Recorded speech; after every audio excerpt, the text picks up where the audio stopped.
Hola a todos y todas, bienvenidos y bienvenidas al curso de Pensamiento Estadístico dictado en el Departamento de Ciencia de la Computación. Este es un curso que intenta, bastante ambicioso en lo que quiere enseñar. La idea es cubrir cosas de estadística clásica y estadística moderna desde un enfoque bien computacional y aplicado en un solo curso. Así que la idea principal está orientado a estudiantes de ingeniería que en sus mallas no tienen un curso obligatorio de estadística y se especializan en temas de datos o inteligencia artificial y tienen un vacío en temas de estadística y tienen un poco de temor de acercarse a un departamento de matemáticas para aprender más de estadística. Entonces me basé en este curso, el material está basado en varios libros que siguen esa filosofía. Entonces la idea de este ramo es enseñar la estadística sin caer en la matemática pura, pero tampoco caer en los cursos que se dictan a veces en otras carreras de estadística aplicada, donde se enseña todo como una receta de cocina y no se entiende, no se enseña ni se discute bien la filosofía y los supuestos detrás de los modelos. Así que el objetivo de este curso es tener un balance entre estas dos cosas y vamos a tener un enfoque bien computacional, vamos a usar R un montón. Si ya hicieron cursos de minería de datos o machine learning, van a ver que la estadística tiene mucho que ver con estas disciplinas y se van a repetir el plato en algunas cosas, pero tengan paciencia porque muchas cosas van a ser nuevas para ustedes. Y si aprenden estadística se van a dar cuenta que esas otras disciplinas se pueden entender casi como subespecializaciones de la estadística. Para mí la estadística es la ciencia madre del trabajo de datos desde el punto de vista analítico. Entonces, este ramo por eso se llama pensamiento estadístico y no estadística, porque la idea de este ramo es que pensemos en la estadística, que aprendamos la forma de pensar. Entonces, ¿qué se entiende por el pensamiento estadístico? Es una forma sistemática de pensar cómo describimos el mundo. O sea, la idea queremos entender problemas del mundo real, como una pandemia, como se toman decisiones en base a datos en salud, en educación, en políticas públicas, usando los datos para tomar decisiones y para hacer predicción. Y eso siempre tomando en cuenta la incertidumbre que hay en el mundo real. Nosotros sabemos que el mundo real es incierto, que las cosas no son deterministas, que pasan con mucha aleatoriedad y nosotros queremos, a pesar de eso, poder tomar decisiones con el mínimo error posible. Entonces, cuando cito acá el libro de Paul Dirac, van a ver la bibliografía, es un libro gratuito que se llama Statistical Thinking para el siglo XXI. Entonces, los fundamentos de esta idea de pensamiento estadístico, primero viene de la matemática y la estadística clásica, la estadística matemática, pero también la estadística moderna y aplicada requiere conocimientos de ciencia de la computación, porque la forma de acceder a los datos y los métodos modernos tienen un trasfondo algorítmico también, pero también cruza otras disciplinas como la sociología, la psicología, porque si bien la estadística tiene mucha matemática, también tiene un tema, una componente social muy fuerte. Porque nosotros queremos inferir propiedades sobre un grupo, una población, un grupo de personas. Entonces la forma en que nosotros recolectamos los datos, cómo hacemos una encuesta, por ejemplo, los posibles sesgos que pueden tener, son cosas muy importantes. Entonces, la estadística casi es el brazo derecho de las ciencias empíricas. En la medicina, en la psicología, la sociología, muchos estudios donde en verdad no se sabe bien la razón física de por qué hay una causa-efecto de una cosa. A veces una vacuna, por qué funciona. Hay ciertas nociones biológicas de por qué pasan, pero mucho tiene que ver con el probar las cosas empíricamente y ver en los datos qué es lo que pasa. Entonces el pensamiento estadístico abarca todas estas cosas. Y la estadística, que es una ciencia mucho más tradicional, que claramente el pensamiento estadístico se basa en la estadística, es la disciplina que se preocupa principalmente de cómo yo analizo e interpreto datos.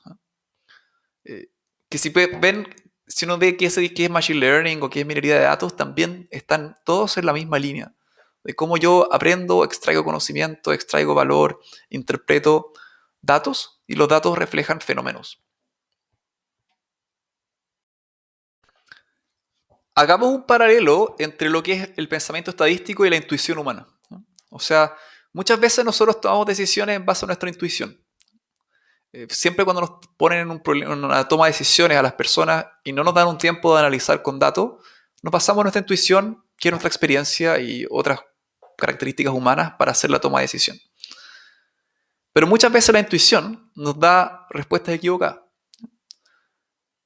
Por ejemplo, en años recientes, muchas personas en Estados Unidos reportan que sienten que la situación del crimen ha empeorado respecto a los años anteriores. Hay muchas encuestas se le ponen a la gente y dicen eso.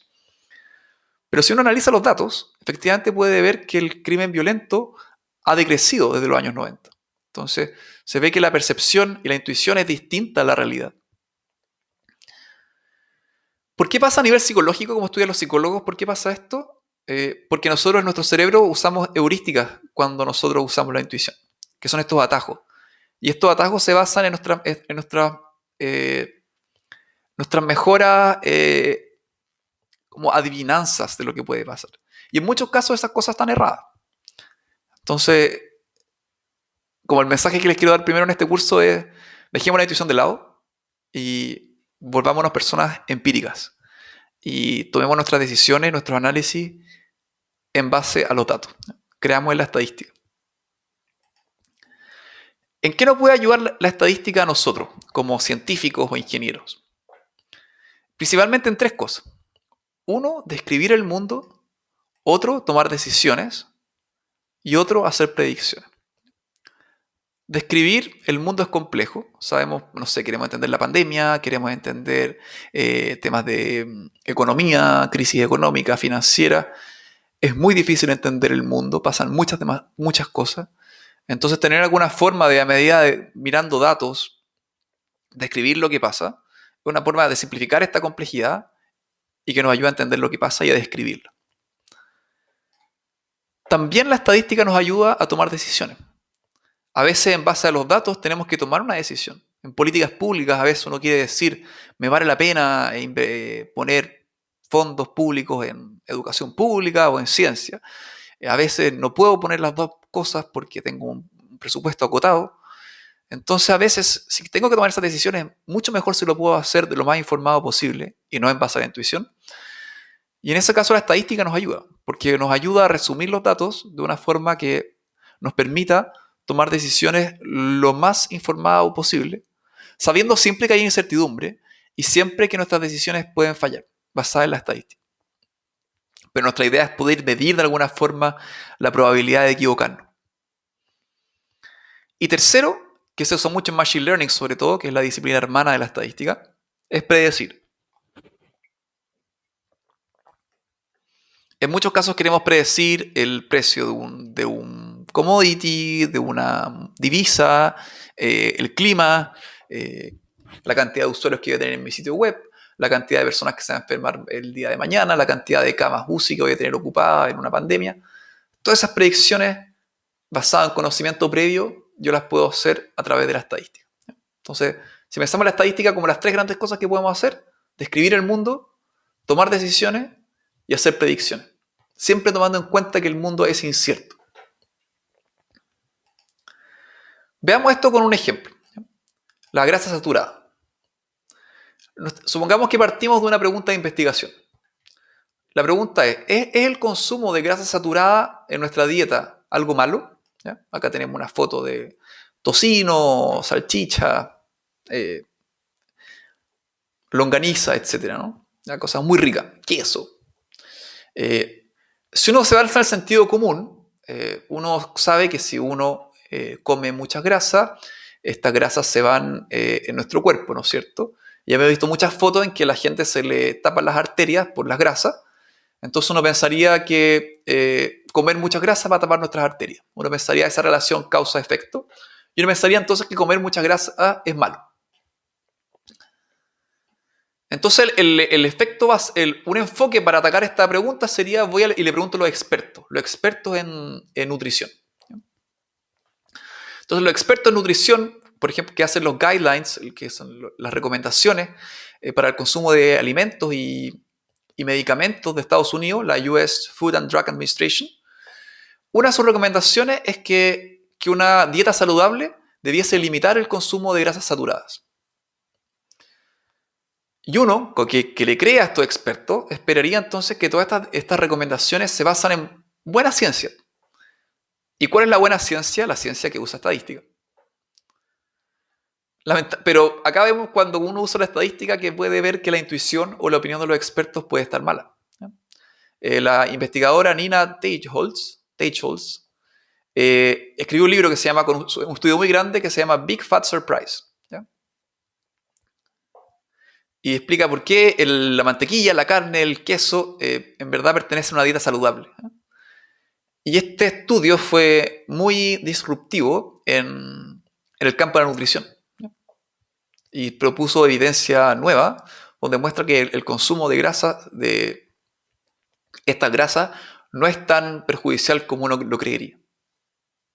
¿Ya? Entonces cambiemos el enfoque de los expertos y hagamos un enfoque estadístico. ¿Ya? Entonces, ¿cómo se hace el enfoque estadístico? Que es el pilar de la investigación científica empírica.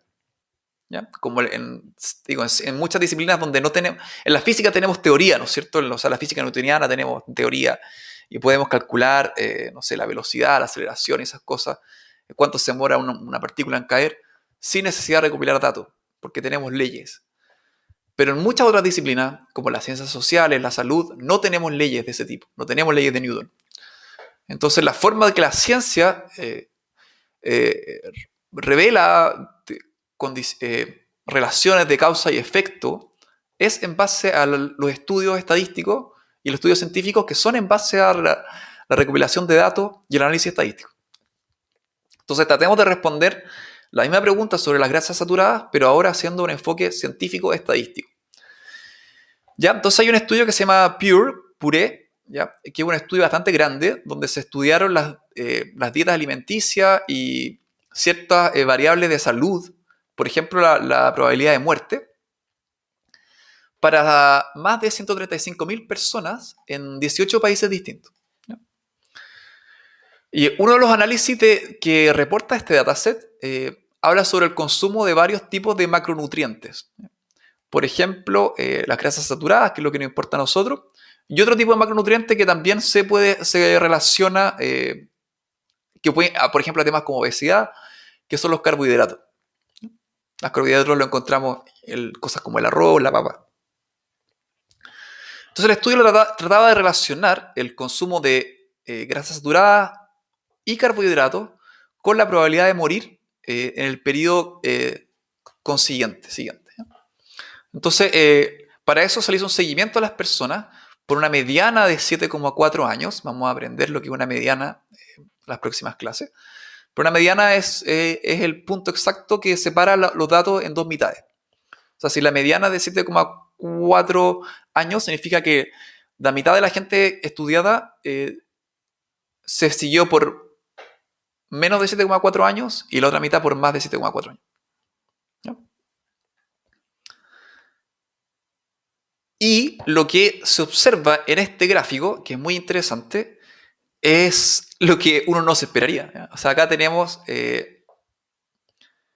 la cantidad medida en quintiles, que es un concepto que también vamos a ver en detalle en la clase de estadística descriptiva. Respecto a, acá en la flecha continua tenemos el consumo de carbohidratos y acá en la flecha, ¿cómo se dice esto? Separada, por decirlo así, zigzagueada, no, separada, ¿ya? No continua, tenemos el consumo de grasas saturadas. ¿Ya? Y acá tenemos quintiles. Entonces, la mediana, por ejemplo, no es un quintil, pero es un percentil. Entonces, el primer quintil sería el 20%, el segundo quintil 40%, 60%, 80%. ¿Ya? Entonces, ¿qué es lo que es interesante de acá? Es que uno ve que la gente que consume más carbohidratos, por ejemplo, los que están en el quinto quintil de carbohidratos o en el cuarto quintil de carbohidratos, son personas con mucha más probabilidad de morir, mientras que para las grasas saturadas es justo lo contrario. ¿Ya? Que es súper sorprendente.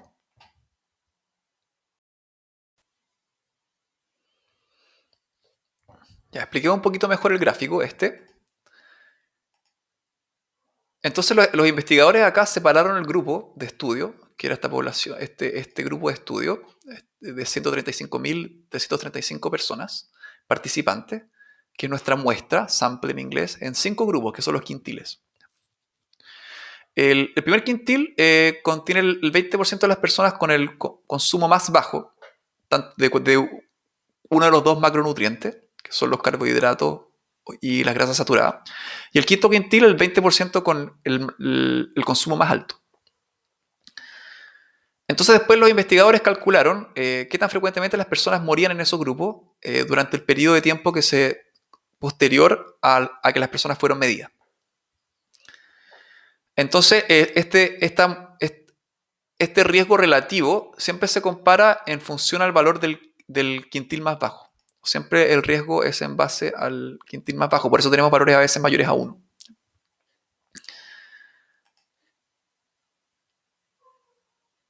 Entonces, si por ejemplo el número es mayor que 1, significa que el grupo, las personas son más propensas a morir que las del quintil más bajo. Entonces acá eso significa que una persona que está en el quinto quintil en grasa saturada tiene una razón 1,3 de morir respecto a la persona del quintil más bajo. ¿Ya?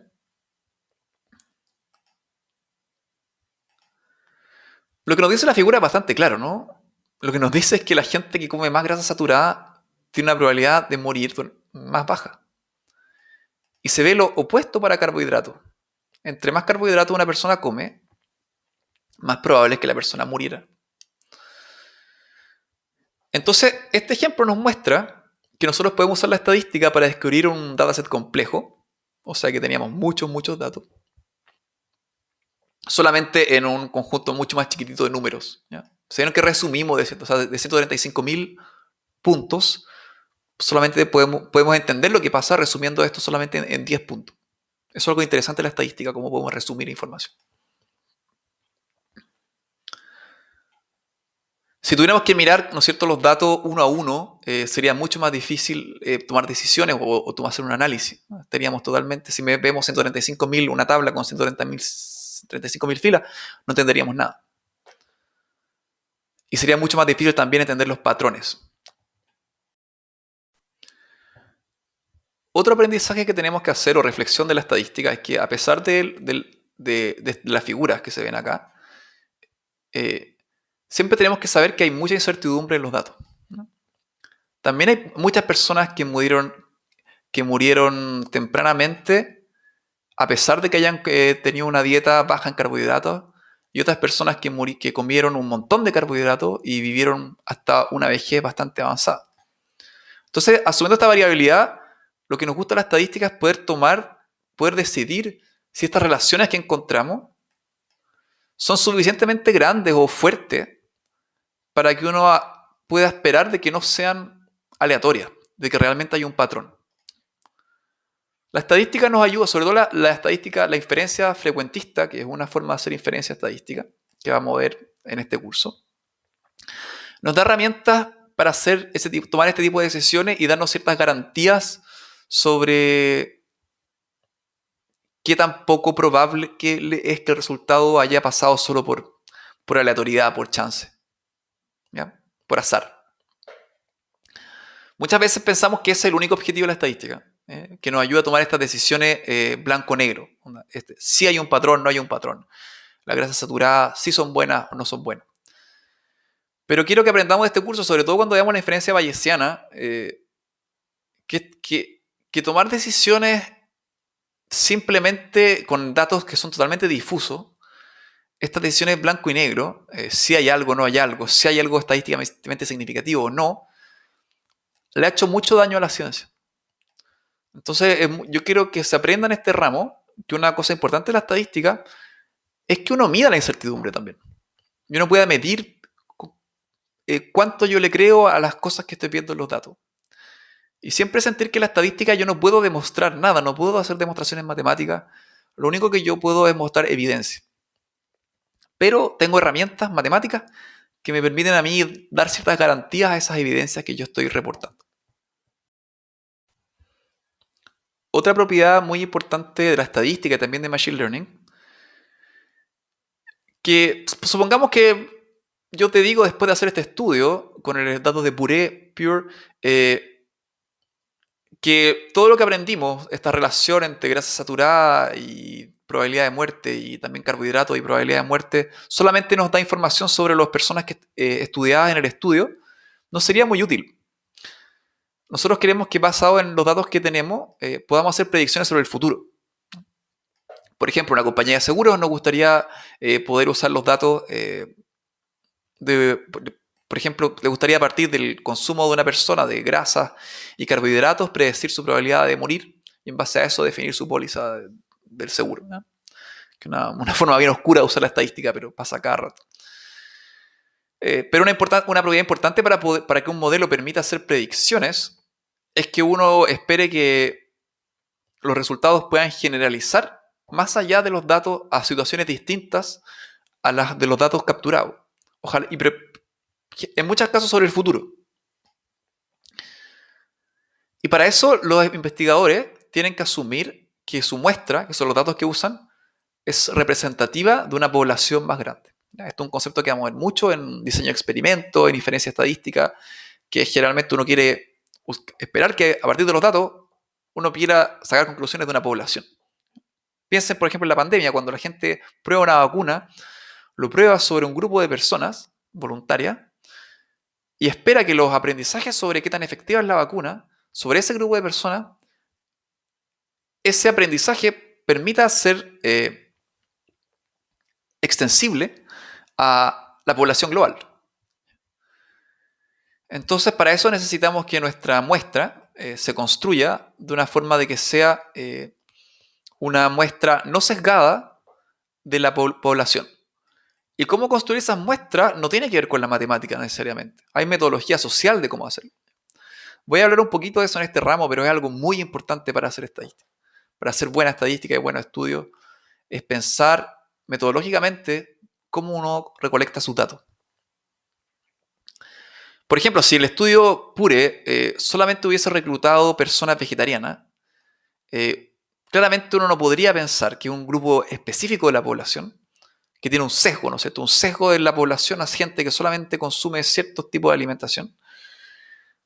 Probablemente no podríamos decir que esto generaliza a una población global donde hay tanta gente vegetariana como no vegetariana. Y con eso concluimos el primer video del curso de pensamiento estadístico. Vamos a seguir ahora que ya entendimos un poquito lo que es esta idea de la estadística, que es una disciplina que nos permite trabajar con datos y ayudarnos a describir, tomar decisiones y hacer predicciones sobre el mundo real.